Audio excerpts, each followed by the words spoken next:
जी sir, हो गई है। थैंक्स जी। अच्छा, साथ में मैंने रिकॉर्डिंग को भी ऑन किया है, ठीक है?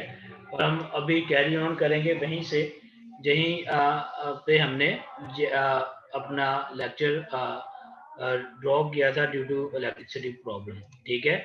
अच्छा, बेसिकली हम राउंड नाइफ को देख रहे थे, ठीक है? कि राउंड नाइफ में राउंड नाइफ की डेफिनेशन हम कर चुके हैं ऑलरेडी कि क्या डेफिनेशन की है जी, जो हमने थोड़ी देर पहले राउंड नाइफ की है?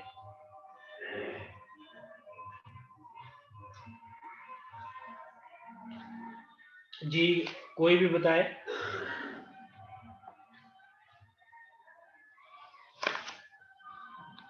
यार, राउंड नाइफ की अगर आप डेफिनेशन जनरली नहीं भी बता सर सकते। राउंड नाइफ में जो है वो जी जी जी, जो कोई बात करना चाह रहे हैं करें, अदरवाइज मैं उसको कैरी ऑन कर दूं।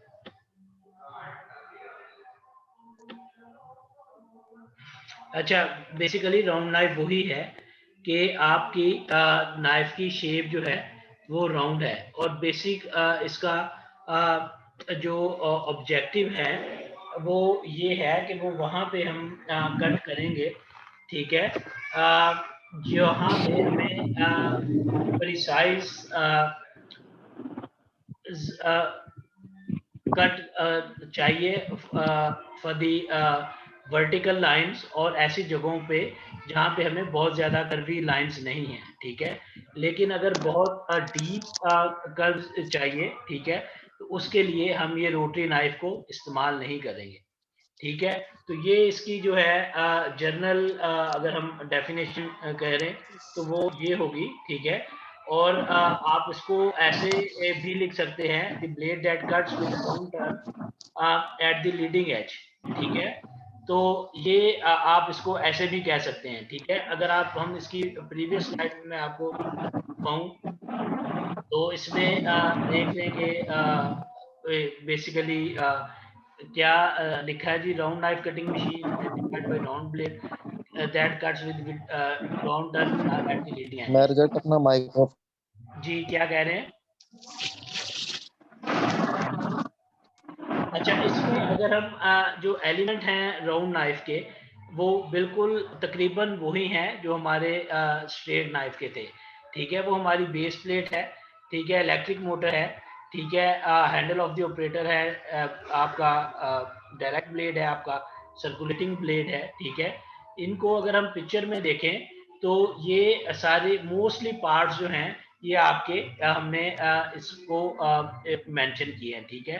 तो जब हमारा लेक्चर फिनिश हुआ इलेक्ट्रिसिटी की प्रॉब्लम की वजह से, तो उसमें हम इसके ऊपर थे कि ब्लेड के ऊपर बेसिकली जो इसका ब्लेड्स है उनका क्या इम्पैक्ट है नाइफ में, ठीक है? तो ब्लेड का जो इम्पैक्ट होगा वो डिपेंड करेगा उसका टेक्सचर क्या है, ठीक है?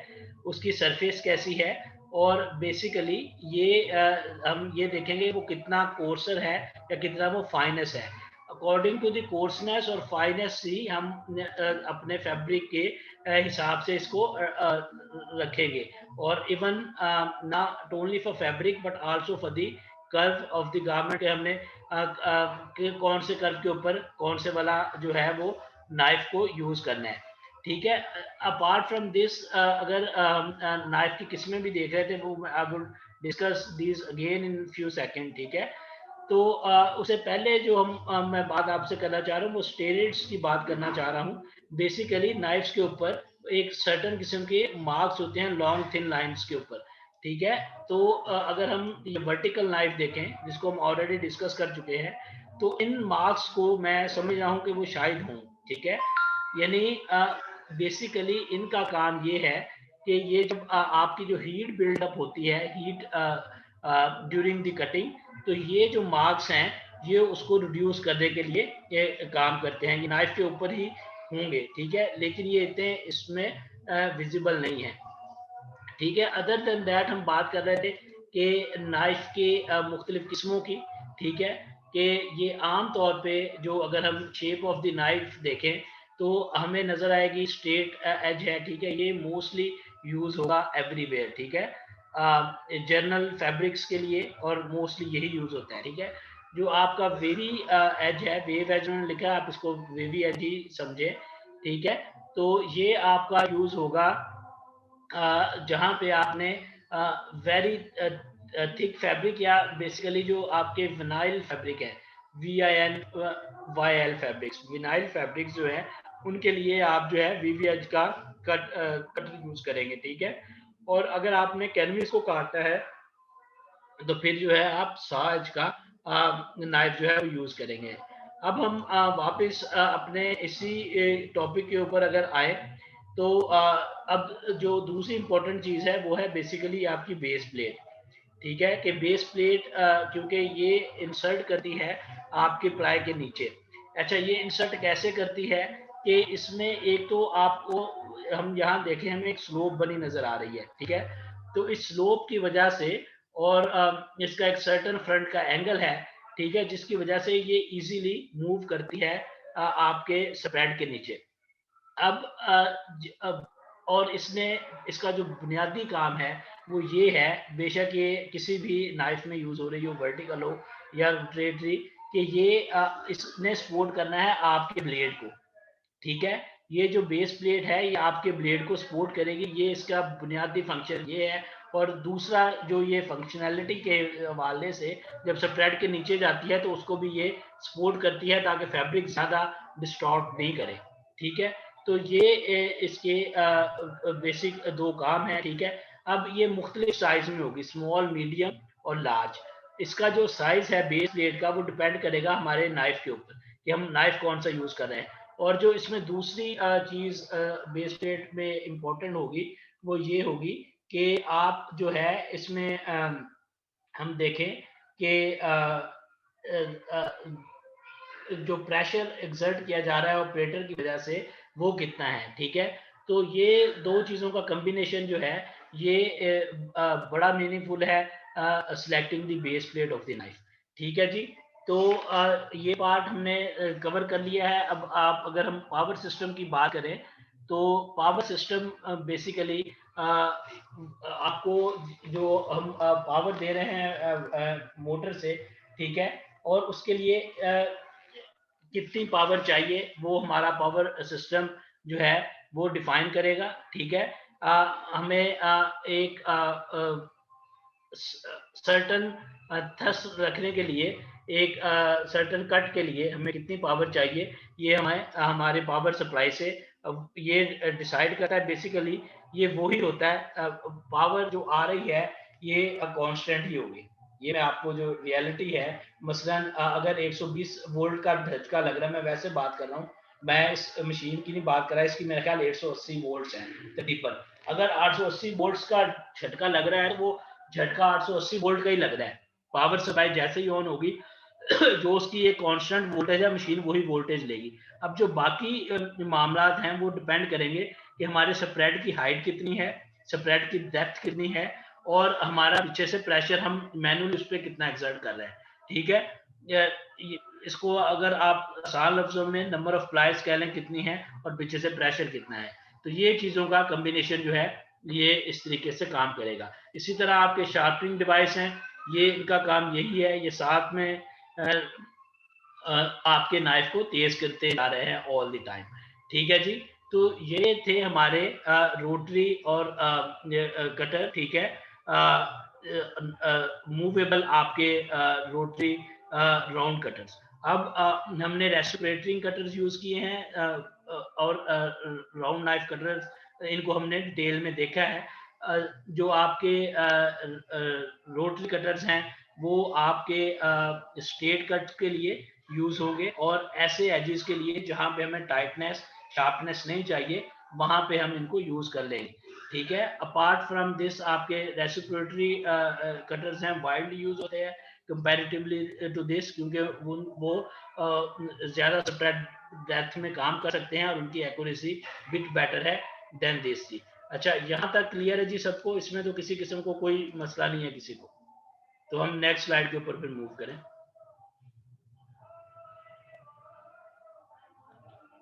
अच्छा, अगर आप नहीं बोलेंगे तो I would understand my assumption would be that everything is clear, ठीक है। तो ये मैं आप ये समझ रहे हो कि क्लियर है। ये स्लाइड मैं आपके साथ पढ़ देता हूँ, अगर इसमें से कोई चीज़ पूछनी हो पूछें, फिर मैं नेक्स्ट जो एंड कटर है उसके ऊपर मैं अब बात करना शुरू करूँगा। अच्छा जी, इसमें वो ये कह रहा है cutting blade capacity determined by the radius of the blade, ठीक है, एंड द मोटर स्पीड। समझ लग रही है ये बात कि आपका ब्लेड का रेडियस कितना है और मोटर की स्पीड कितनी है, उससे आपकी कटिंग की ब्लेड की कैपेसिटी आपको पता चलेगी, ठीक है। और ये किसके ऊपर डिपेंड करेगी? ये डिपेंड करेगी स्प्रेड की डेप्थ के ऊपर और स्प्रेड की हाइट के ऊपर, ठीक है। ब्लेड डायमीटर जो अवेलेबल ब्लेड है राउंड में वो आपके 2.25 इंचेस से 8 इंचेस तक है, ठीक है। Can not be use around tight corners and sharp angles. मैंने ये आपको क्लियर कर दिया है। इसकी बेसिक वजह आपका रेडियस होगा ब्लेड का, जिसकी वजह से हम टाइट जो कॉर्नर है वहां पे इनको नहीं यूज करेंगे। This type is not suitable for cutting curved lines in thick layers because the blade does not strike with all the plies simultaneously at the same point as the vertical blade. Therefore, a round knife is used only for straight lines or thin layers of relatively few plies. तो ये यहाँ तक clear है जी सबको, इसमें तो कोई भाव नहीं है। If not, I'm going to move into the next slide. And if you like to ask something else, you are most welcome to ask me. अच्छा, अगर हम नेक्स्ट स्लाइड में देखें, नेक्स्ट स्लाइड में हम जो बात कर रहे हैं ये है एंड कटर की। अच्छा, आपके ख्याल में एंड कटर क्या है जी? कोई बात करना चाहे इसके ऊपर?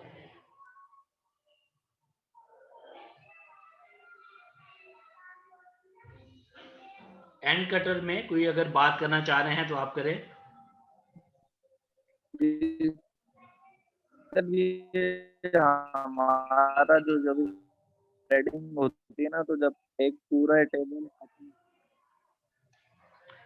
जी जी बिल्कुल। बेसिकली एंड कटर्स आपका वही काम कर रहा है जो जब हम स्प्रेड लगाते हैं, और हमने बात की थी कि हमें अगर फेस टू फेस स्प्रेड लगा रहे हैं तो हमें एक एंड काटना पड़ेगा, ठीक है। तो उसके लिए जो हम अगर सेमी ऑटोमेटिक की बात करेंगे तो ये हम एंड कटर यूज करेंगे।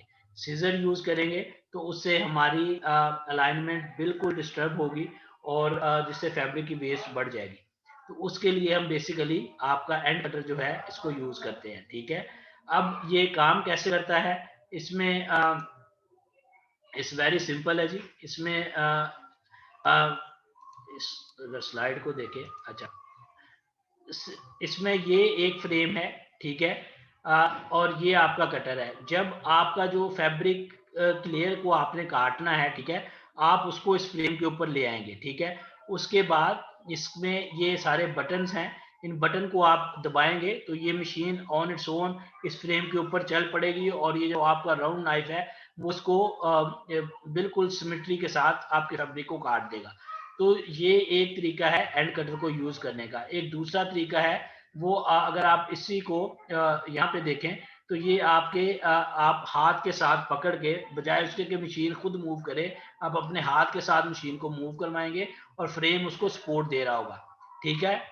फैब्रिक इस फ्रेम के ऊपर होगा, आपने अपने हाथ के साथ प्रेशर के साथ इस को मूव किया और ये फैब्रिक को सिमेट्री के साथ काट देगा।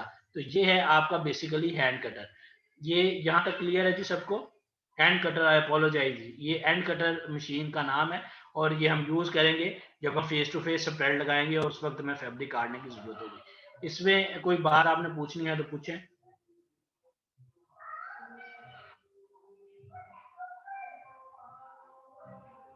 अच्छा जी, अब हम अपने नेक्स्ट स्लाइड की तरफ मूव करते हैं।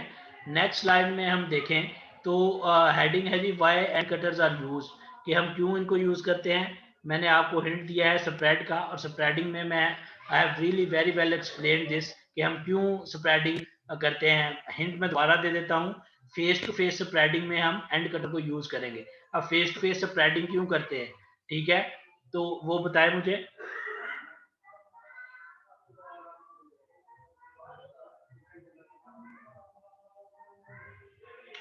अच्छा, फेस टू फेस स्प्रेडिंग हम उस वक्त करते हैं, मैं आपको दोबारा बता देता हूँ, और उसका मार्कर जो है वो हम नैप अप वन वे लगाएंगे या नैप अप लगाएंगे या नैप अप एंड डाउन लगाएंगे, ठीक है, नैप अप लगाएंगे या नैप डाउन लगाएंगे और स्प्रेडिंग करेंगे फेस टू फेस, ठीक है। उसके में ये आपको यहाँ भी पता चल रहा है कि ये ऑल अबाउट द डिजाइन की जो है प्लेसमेंट है, ठीक है, कि पैटर्न के ऊपर डिजाइन जो है वो अपने डायरेक्शन को नहीं खोए।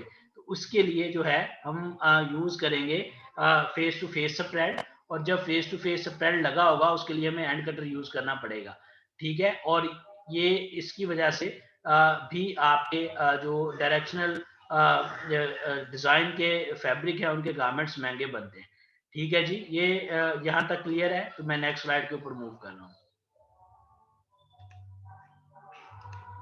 जी। यहाँ तक क्लियर है जी सबको?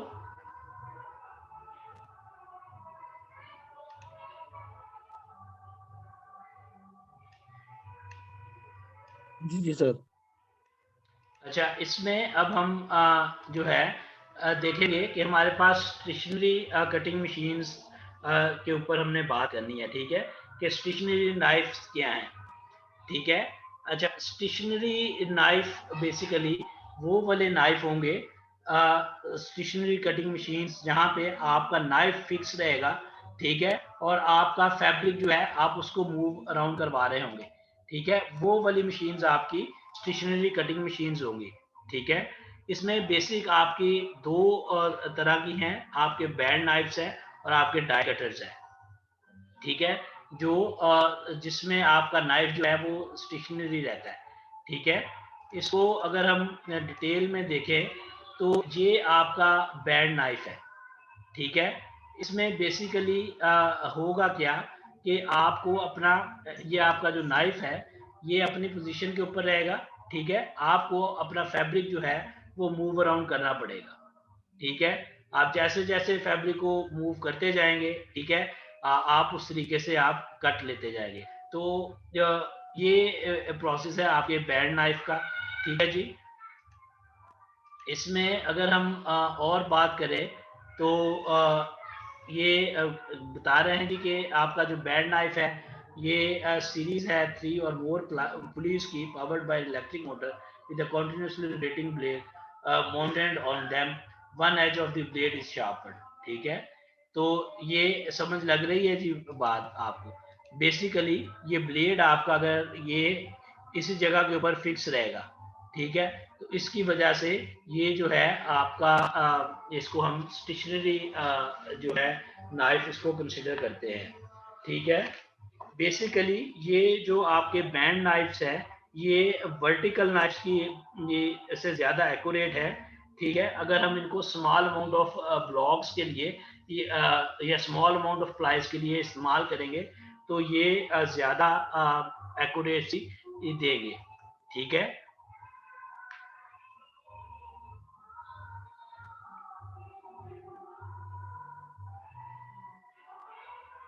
तो इसमें और कोई आप बात करना चाह रहे हैं तो आप कर सकते हैं जी।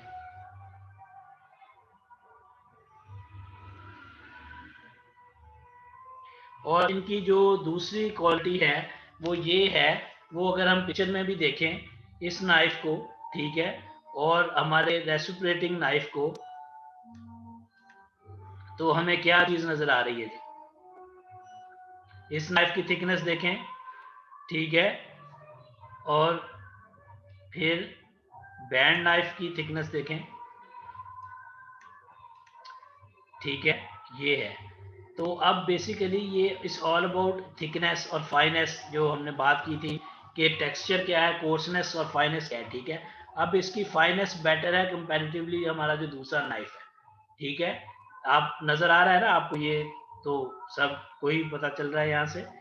तो इस वजह से जो इसकी एक्यूरेसी भी बेटर आएगी, और अगर हमें शार्प कर्व काटना पड़ेगा, ठीक है, तो वो हम काट सकेंगे, but it is only for the small blocks. बड़े स्प्रेड है, ठीक है, 300 की प्लाई लगी हुई है, तो उसके लिए आप ये नहीं कहा कर सकते क्योंकि आप मूव नहीं कर सकेंगे उस स्प्रेड को इसके अलावा। समझ लग रही है बात? तो ये है हमारा जी बैंड नाइफ, ठीक है। इसमें अगर हम फर्दर देखें, passes through a slot in the cutting table in the fixed position and the section of blade to be cut is moved through it, ठीक है। ये I have explained this. The operator position control and guide the surface, guide the fabric block around the knife. ठीक है, यानी operator ही fabric को move around करेगा जिस shape में उसने काटना है. ठीक है, pieces to be cut are first cut on a block and then exactly cut on a band knife.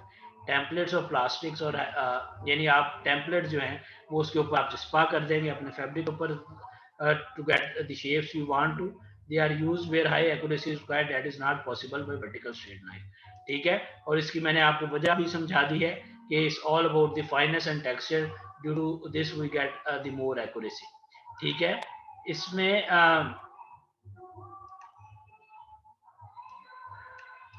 जी अच्छा, जो बैंड नाइफ में कटिंग ब्लेड यूज होगा वो इस तरह का है जी. ठीक है, आपका कटिंग ब्लेड उसकी शेप इस तरह की है.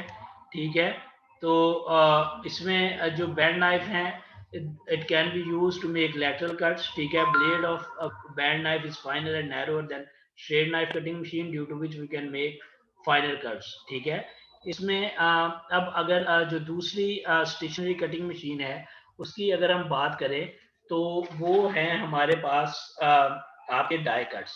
ठीक है, बेसिकली डाई कट जो है वो आपके यूज होंगे जो अभी तक मोस्टली हम यूज कर रहे हैं वो यूज कर रहे हैं लेदर इंडस्ट्री में. ठीक है, तो डाई कट में जो मोस्टली यूज हो रहे हैं, ठीक है, ये मैं आपको बता रहा हूँ, लेकिन हम इसको दूसरे फैब्रिक्स में कर सकते हैं यूज. बेसिकली डाई कट में आपकी एक डाई बनी होगी. ठीक है, जो आपकी डाई बनी होगी उस डाई के ऊपर आप अपना फैब्रिक या लेदर उस पे लगाएंगे. ठीक है, और आपका ब्लेड जो है वो आके उसको अकॉर्डिंग टू द डाई उसको वो कट कर देगा. ठीक है, इसमें सबसे ज्यादा एक्यूरेसी जो आती है वो डाई कटिंग में आती है. ठीक है, क्योंकि फैब्रिक डाई के ऊपर है. ठीक है, प्लेस्ड है, उसकी जो भी शेप है वो डाई में है. ठीक है, उसी डाई के ऊपर आगे मशीन ने लगना है. ठीक है, और उसने उसको कट कर देना है. तो अगर हम मैनुअल कटिंग की जो भी बात करें उसमें डाई कटिंग जो है वो बेस्ट अप्रोच है, but it is very expensive. ठीक है, क्योंकि इसकी हैंडलिंग मुश्किल है, इसके लिए आपको डाइस बनानी पड़ेगी, फिर आपको ऑपरेटर को इससे कंट्रोल करना पड़ेगा. आमतौर पे लेदर इंडस्ट्री में यूज हो रही है, लेकिन इसको जहाँ पे हमें ज़्यादा एक्यूरेसी चाहिए वहाँ पे भी हम डाई कटिंग को यूज करते हैं. ठीक है, तो ये है ऑल अबाउट. हम बात करें कि जो है हमारे मैनुअल कटिंग्स. ठीक है, इसके साथ में अगर जो अब हमने देखना है कि इससे कुछ बेटर ऑप्शन क्या हो सकते हैं, जो हमने इधर अगर हम देखें शुरू में स्लाइड्स में तो हमने बात की थी सेमी ऑटोमेटिक की. ठीक है, तो manual cutting we have discuss it. तो सेमी ऑटोमेटिक में बेसिकली हम यूज करते हैं सर्वो मोटर्स. ठीक है, इसको हम कहते हैं सर्वो कटिंग सिस्टम या सर्वो मोटर्स हैं. ठीक है, ये आपके सेमी ऑटोमेटिक में हैं और ये ज़्यादा यूज हो रहे हैं कंपैरेटिवली जी. आप कहीं भी अगर हम जो पाकिस्तान में इंडस्ट्री यूज हो रही है तो उसमें हमारे सर्वो कटिंग सिस्टम जो है वो ज़्यादा यूज हो रहा है. ठीक है,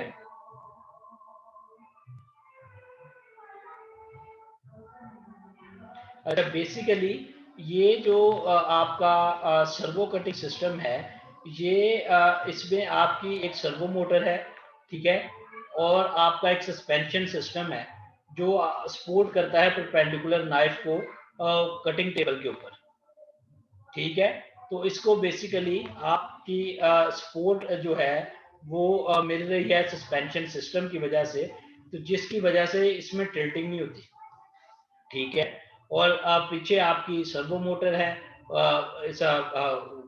पावरफुल मोटर. ठीक है, तो जब आपकी टिल्ट नहीं होगा, आपका नाइफ जिस एंगल के ऊपर होगा उसी एंगल के ऊपर रहेगा, तो आपकी एक्यूरेसी जो है वो बढ़ जाएगी.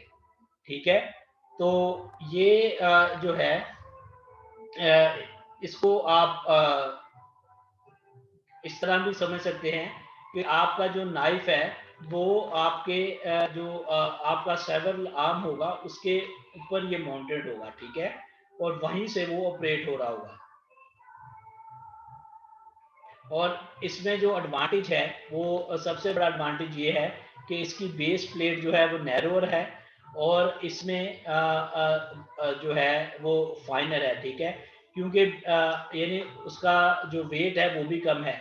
उसकी वजह ये है कि इसको सपोर्ट जो है वो सस्पेंशन सिस्टम से भी मिल रही है और बेस प्लेट से भी मिल रही है।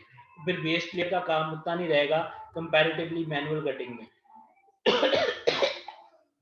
मैनुअल कटिंग में आपकी सारी की सारी सपोर्ट जो बेस प्लेट को हम दे रहे होंगे वो जो भी नाइफ को सपोर्ट मिल रही है वो बेस प्लेट से मिल रही है, ठीक है। लेकिन यहाँ पे जैसे मैंने एक्सप्लेन किया है कि सस्पेंशन सिस्टम से भी आपके नाइफ को सपोर्ट मिलेगी, तो इस वजह से बेस प्लेट का वजन भी कम होगा और वो नैरोर भी हो जाएगी, ठीक है। तो यहाँ तक जी क्लियर है।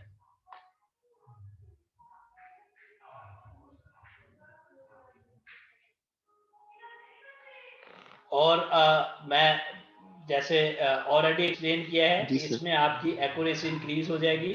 ना सिर्फ एक्यूरेसी इंक्रीज होगी बल्कि ये आपके डीपर स्प्रेड में भी आप यूज करेंगे, ठीक है। मसलन अगर मैं ये कहूँ कि डाई कटिंग में और सर्वो कटिंग जो हम मशीन यूज कर रहे हैं इसमें क्या फर्क होगा, तो एक्यूरेसी शायद दोनों की इक्वल हो, लेकिन जो सर्वो मोटर है वो उसकी प्रोडक्शन वो है वो ज्यादा होगी, ठीक है। तो ये हमने सेमी ऑटोमेटिक कटिंग जो है उसको देख लिया, ठीक है। इसके अलावा अगर हम बात करें, ठीक है, तो जो कटिंग में हम मशीन यूज करते हैं आपके हॉट नॉचर्स यूज होंगे और आपके इंटरनल मार्क्स के लिए जो है मशीन यूज होंगी, ठीक है। हॉट नॉचर के बारे में आप क्या कहते हैं जी?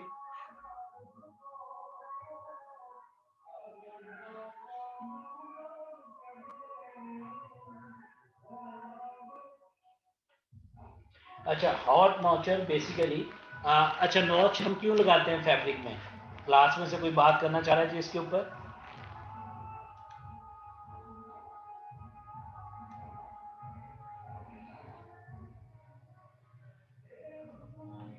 फैब्रिक में हम नॉचेस को क्यों लगाते हैं जी?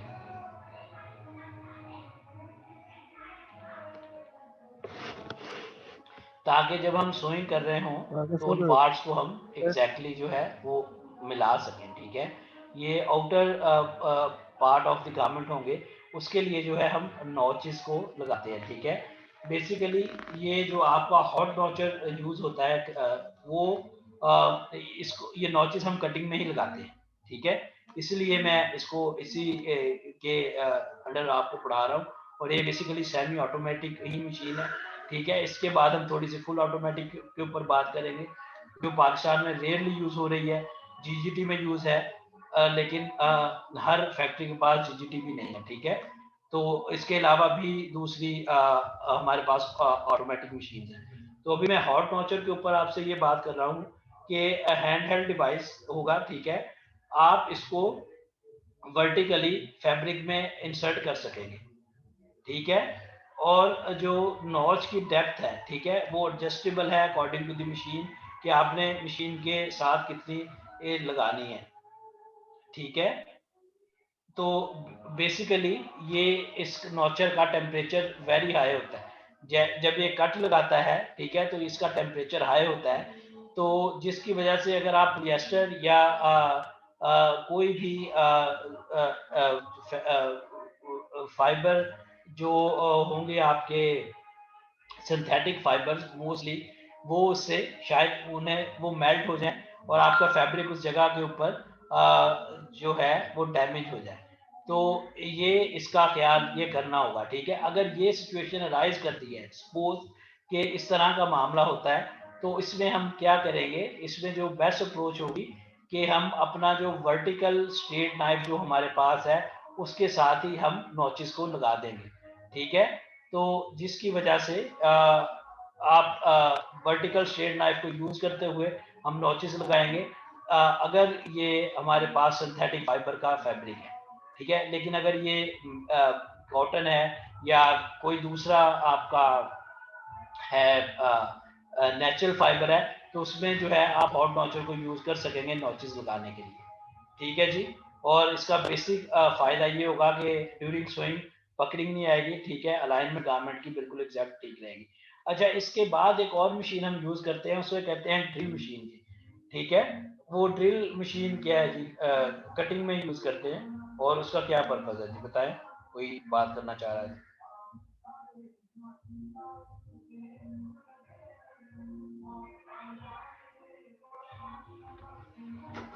ड्रिल मशीन के बारे में कोई बात करना चाह रहे हैं तो करें।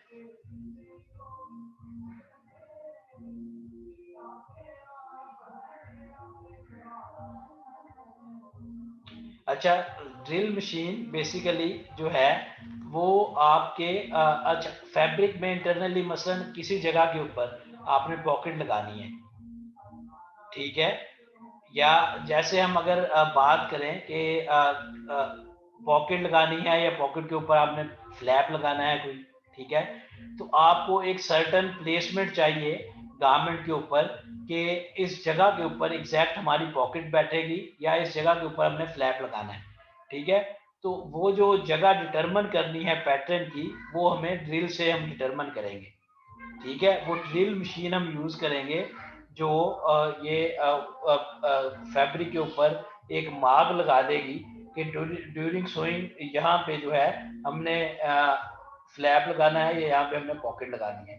तो ये जो प्रोसेस है ये बेसिकली कैसे काम करता है कि इसमें भी आपकी नीडल जो है वो पेनिट्रेट करती है फैब्रिक में, ठीक है, और आम तौर के ऊपर फैब्रिक में होल बनाती है, ठीक है। वो जिस जगह के ऊपर होल होगा, ऑपरेटर को अंडरस्टैंडिंग होती है कि होल के सेंटर में रखते हुए हमने फ्लैप लगाना है या हमने यहाँ पे पॉकेट को पॉट सेटिंग करनी है, ठीक है। तो ये, लेकिन इसका जो डिसएडवांटेज है वो ये है कि अगर पॉकेट ऐसी जगह के ऊपर आ रहा है जो विजिबल है, तो वो गारमेंट की स्टैटिक के ऊपर इम्पैक्ट करेगी, यानी वो होल जो है वो सम टाइम विजिबल होगा, ठीक है। सम टाइम की मैं बात कर रहा हूँ, अगर उसने उसको प्रॉपरली सेंटर्ड रख के किया है तो नहीं होगा, लेकिन ये मिस्टेक होती है और उस वजह से आपको होल वो शायद नजर आ रहा हो, ठीक है, जो इम्पैक्ट करेगा। और फर्दर जितने ज्यादा आप फैब्रिक में होल करते जाएंगे वो उसकी स्ट्रेंथ के ऊपर भी इम्पैक्ट करेंगे, ठीक है। तो ये इसका ड्रॉबैक है। इसको इन्होंने कवर अप इस तरह किया है कि instead of making a hole जी, नीडल के साथ हम एक वैक्स पेन लगा देते हैं, ठीक है, जो फैब्रिक के ऊपर वो ट्रेस देती है कि यहाँ पे हमने पॉकेट लगानी है, फ्लैप लगाना है, यहाँ पे एम्ब्रॉयडरी होनी है, व्हाटसोएवर, ठीक है। जो भी एक्स्ट्रा डिजाइन का फीचर हमने बिल्ट इन करना है फैब्रिक में, उसको हम ड्रिल के जरिए जो है वो मेंशन कर देते हैं, ठीक है। तो ये जो है आपकी मशीन, इसको हम ड्रिल मशीन कहते हैं, ठीक है। और इसमें बेसिकली आपकी जो अवेलेबिलिटी है आपकी नीडल के डायमीटर की, वो 3 to 64 टू 3/8 इंच की है, ठीक है। और नीडल मुख्तलिफ पॉइंट्स की यूज होगी, ठीक है।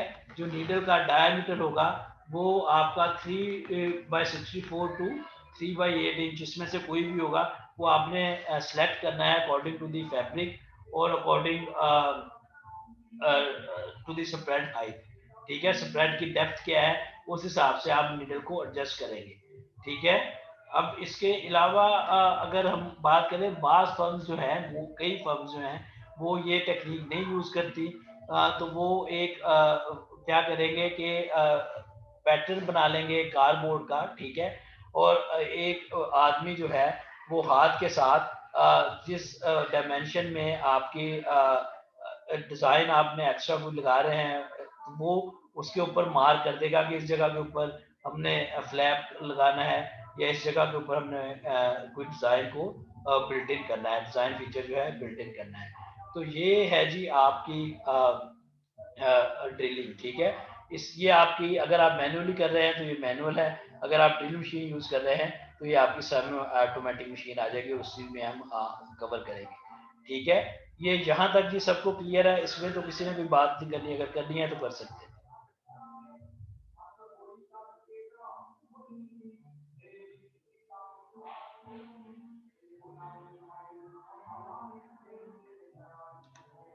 अगर क्लियर है, मैं सेफ्टी के ऊपर बात करके और फिर हम जो है ऑटोमेटिक मशीन्स को हम देखेंगे, ठीक है। तो ये क्या है जी सेफ्टी, ये क्या है? ये क्या है, ये क्या है?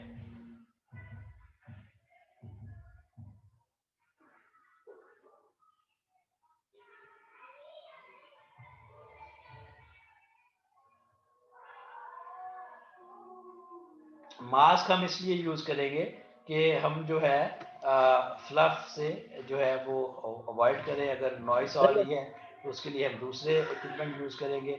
और अगर जो है ये हम फैब्रिक जो बंच पैक करेगा, ठीक है, गाइड आगे होगा, लेकिन ये ग्लव्स हम यूज करेंगे ताकि हम कट से महफूज रह सकें, ठीक है। और इसके अलावा जो है कटिंग रूम वेल लाइटेड होना चाहिए, ठीक है, ताकि आपको चीज़ें विजिबिलिटी आपकी इम्प्रूव हो। और उसके साथ जो है एवैक्यूएशन का प्लान कटिंग में प्रॉपरली होना चाहिए। और कटिंग में आपका फर्स्ट एड बॉक्स होना चाहिए। और इसके अलावा अगर आप देखें तो कटिंग का जो लिंक है आपके अगर आप कंप्यूटराइज यूज़ कर रहे हैं तो डिजिटाइजेशन के साथ और आपके स्टोर रूम के साथ होना चाहिए, क्योंकि फैब्रिक आपने स्टोर रूम से लेना है। और अगर आप मैनुअली यूज़ कर रहे हैं तो फिर आपका स्टोर के साथ जो है लिंक होना चाहिए। और ये दोनों बिल्कुल करीब करीब होने चाहिए। तो ये एक जनरल जी सी जो है मैं आपसे बात कर रहा हूँ। और फायर एक्सटिंग्विशर होने चाहिए। कटिंग में कौन से फायर एक्सटिंग्विशर होने चाहिए ये आप मुझे बता दें कि ये वाले फायर एक्सटिंग्विशर जी होने चाहिए जो हम यूज़ करेंगे।